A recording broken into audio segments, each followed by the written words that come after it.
ప్రభుత్వం, గత ప్రభుత్వం ఆ కచ్చను తీర్చుకునే విధంగా మొన్న యువత, నిరుద్యోగ యువత మీద ఏ రకంగా అయితే రెచ్చగొడితే గౌరవ ముఖ్యమంత్రి గారు, ఉప ముఖ్యమంత్రి గారు, మిగతా పెద్దలంతా మాట్లాడింది గ్రహించి యువత నిజాన్ని అర్థం చేసుకొని వాళ్ళు శాంతించారు.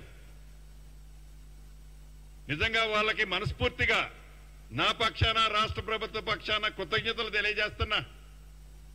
కానీ రైతుల్ని అదే దిశలో, అంటే వాళ్ళది ఏంటంటే ఈ 8 నెలలకే ప్రభుత్వం పోయేసరికి తట్టుకోలేకపోతున్నారు. ఎప్పుడు గబక్కన రేవంత్ రెడ్డి గారిని పక్కన కూర్చోబెట్టి ఆ సీట్లో కూర్చోవాలని తాపత్రయపడుతున్నారు. లేకపోతే ఏమంటారు, శ్రీనివాసరెడ్డిది, ఉత్తమ్ కుమార్ రెడ్డిది, బట్టి విక్రమార్కది, వీళ్ళందరూ రేవంత్ రెడ్డి గారిని దించి ఏదో కూర్చోవాలి. ఏందది? ఈ ప్రభుత్వానికి, మాకు, మా నాయకులకి ఒక క్లారిటీ ఉంది. మా ముఖ్యమంత్రి రేవంత్ రెడ్డి గారే. మీరేదన్నా పగట కళల కంటే మీ కళలు కళల్లాగానే ఉంటాయి తప్ప మీకు ఆవగింజను కూడా అక్కడ పెట్టడానికి సందు రాదు. అది మీరు గమనించాలి.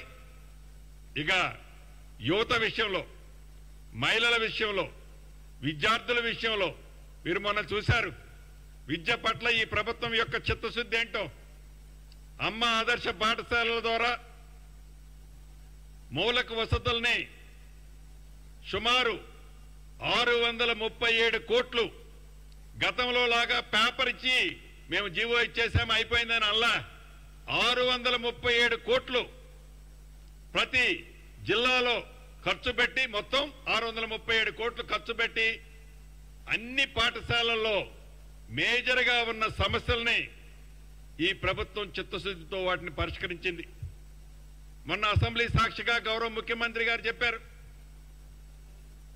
ప్రతి అసెంబ్లీ కాన్స్టిట్యున్సీని ఒక యూనిట్గా తీసుకొని సుమారు 20 నుంచి 25 ఎకరాలలో ఒక ఇంటిగ్రేటెడ్ స్కూల్స్ ని ఏర్పాటు చేసే ఒక కాంప్లెక్స్ ఏర్పాటు చేద్దామని, ఆ ఇంటిగ్రేటెడ్ స్కూల్స్ లో ఈనాడు ఏవైతే గత ప్రభుత్వం ఆర్భాటంగా చెప్పిందో, మేము ఇన్ని గురుకులాలు పెట్టాం, అన్ని గురుకులాలు పెట్టాం, ఇంత ఖర్చు పెడుతున్నాం, అంత ఖర్చు పెడుతున్నామని ఆ పెట్టిన గురుకులాలు, టీచర్స్ విషయంలో రెగ్యులర్ టీచర్స్ ఉండరు. బిల్డింగులు చూస్తే మొత్తం వర్షం కురిచే, ఎక్కడ దొరికితే అక్కడ వాళ్ళు జేబులు నింపుకునే కార్యక్రమంతో పాటు పనికి రాని అనేక బిల్డింగుల్ని గత ప్రభుత్వం వాటిలో నిర్వహిస్తుంటే, ఈనాడు గ్రౌండ్కు పోతుంటే అది కొట్టొచ్చినట్లు కనిపిస్తుంది మేము విజిట్ చేస్తున్నప్పుడు. దాంట్లో భాగంగా ఇంటిగ్రేటెడ్ స్కూల్స్ కట్టించే ప్రధానమైన ఉద్దేశం, ప్రతి నియోజకవర్గానికి 100 కోట్లు పైగా ఖర్చు అవుతుంది ఈ ఇంటిగ్రేటెడ్ స్కూల్స్ కట్టడానికి. అయినా విద్య పట్ల, వైద్యం పట్ల ఈ ప్రభుత్వం పెద్దపీట వేసింది. ఏసీ ఆల్ కమ్యూనిటీకి సంబంధించిన రెసిడెన్షియల్ స్కూల్స్ కానీ, కాలేజీలు కానీ, హాస్టల్స్ కానీ ఒకే పేజీలో, అంటే ఒకే ప్లాట్ఫారం మీద ఉండే విధంగా ఈ ప్రభుత్వం ఇంటిగ్రేటెడ్ స్కూల్స్ కూడా కట్టించబోతుంది. ఈ ప్రభుత్వం ఇంత చిత్తశుద్ధితో ఉంటే, ఈ ప్రభుత్వం ఇంత నిజాయితీగా పనిచేస్తుంటే, ఈ ప్రభుత్వం గత ప్రభుత్వం చేసిన ఈ ధ్వంసాన్నంతటినీ సరిదిద్దుతూ అభివృద్ధిని, సంక్షేమాన్ని ఎక్కడా తగ్గకుండా 2 కళ్ళలా నడుపుకుంటూ పోతుంటే, ప్రభుత్వం వచ్చి 8 నెలలు పూర్తయితే అప్పుడే మా మీద నిందలు, అపనిందలు, అనేక రకమైన హేళనలు, అనేక రకమైన భాష.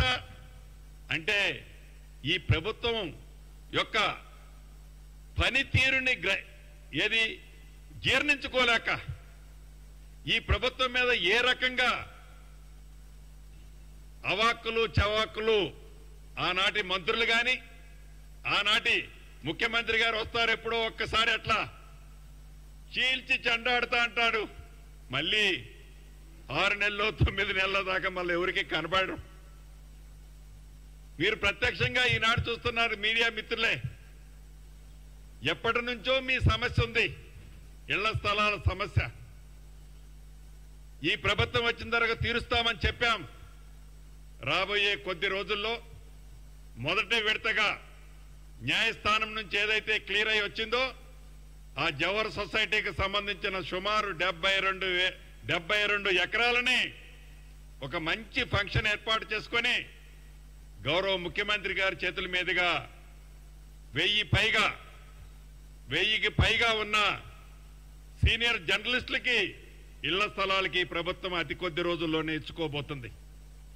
ఆనాడు మీరన్నారు, ఎప్పుడన్నా మీడియా మిత్రులను కూర్చోబెట్టుకొని ఆనాటి పెద్దలు మాజీ ముఖ్యమంత్రి గారుంటే ఇట్లా చిటికలు చూపించేది. ఆ చిటికల్లో ఏ ఒక్క చిటిక సౌండ్ కూడా మీకు వినపడిందని నేను అనుకోవటంలా. ఈ ప్రభుత్వం ఎప్పుడు చిటికలేసి చూపించదు, మాటలు ఎక్కువ చెప్పదు, చెప్పింది కూడా సరిగ్గా చేసుకోదు అని వాళ్ళు చెప్తారు. కానీ ఎక్కువ చేస్తాం, తక్కువ మాట్లాడుద్ది ఈ ప్రభుత్వం. అది ఈ ప్రభుత్వం యొక్క కట్టుబాటు, అది ఈ ప్రభుత్వం యొక్క నిబద్ధత అని మనస్ఫూర్తిగా నా మీడియా మిత్రులందరికీ తెలుపుతూ, చాలా రోజులైంది మీ అందరితో కూడా మాట్లాడి మీ అందరికీ అభినందనలు, కృతజ్ఞతలు తెలుపుతున్నాను.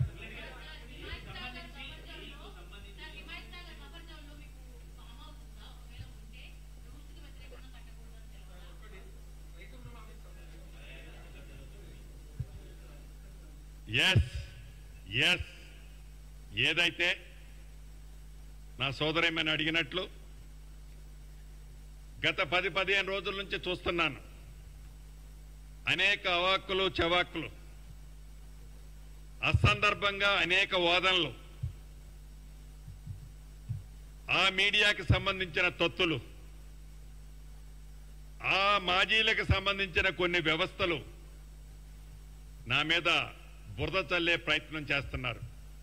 తప్పకుండా మా సోదరి మీద అడిగింది మీ అందరి మనసులో కూడా కొంతమంది అడగాలని ఉన్నా అడగలేకపోయి ఉండొచ్చు. క్లారిఫై చేయాల్సిన బాధ్యత నా మీద ఉంది. హిమాయత్ సాగర్ సంబంధించి ఏదైతే గడిచిన కొద్ది రోజుల క్రితం, అంటే ఈ అసెంబ్లీలోనే గౌరవ ముఖ్యమంత్రి గారు ఒక మంచి ఉద్దేశంతో, ఈ ప్రభుత్వం ఒక మంచి ఉద్దేశంతో హైడ్రాని ఏర్పాటు చేసిన మాట వాస్తవం.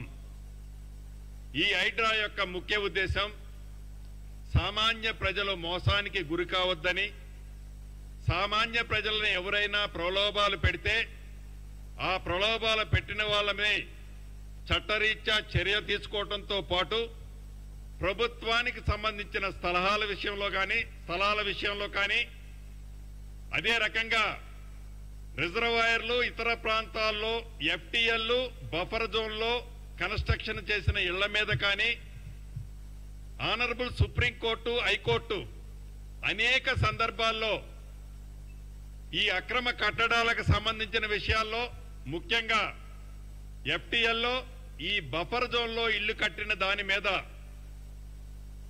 ఎన్విరాన్మెంటల్కి సంబంధించిన విషయం, ఇబ్బంది దాని మీద కోర్టులు అనేక సార్లు ఆనాటి ప్రభుత్వాన్ని గడిచిన 10 సంవత్సరాల్లో మందలిస్తే వారు దాని మీద ఏ రకమైన చర్య తీసుకోకపోగా వారి కళ్ళు సైగల్లోనే వారికి సంబంధించిన మనుషులు, వారి కుటుంబం, వారి మంది మార్బలమే ఈ ఎఫ్టీఎల్ బఫర్ జోన్లో అనేక ఇళ్లు కట్టిన సందర్భం మనకు తెలియంది కాదు. నిన్న మొన్న కోర్టు కూడా ఒకటి డైరెక్షన్స్ ఇచ్చారు గౌరవ ఆనరబుల్ చీఫ్ జస్టిస్ గారు. ఇక మాటకు ముందు, మాటకు మధ్య, మాటకు చివర రెవెన్యూ మంత్రి ఇల్లు హిమాయత్ సాగర్ ఎఫ్టీఎల్లో ఉంది. రెవెన్యూ మంత్రి ఇల్లు హిమాయత్ సాగర్ బఫర్ జోన్లో ఉంది. రెవెన్యూ మంత్రి ఇల్లు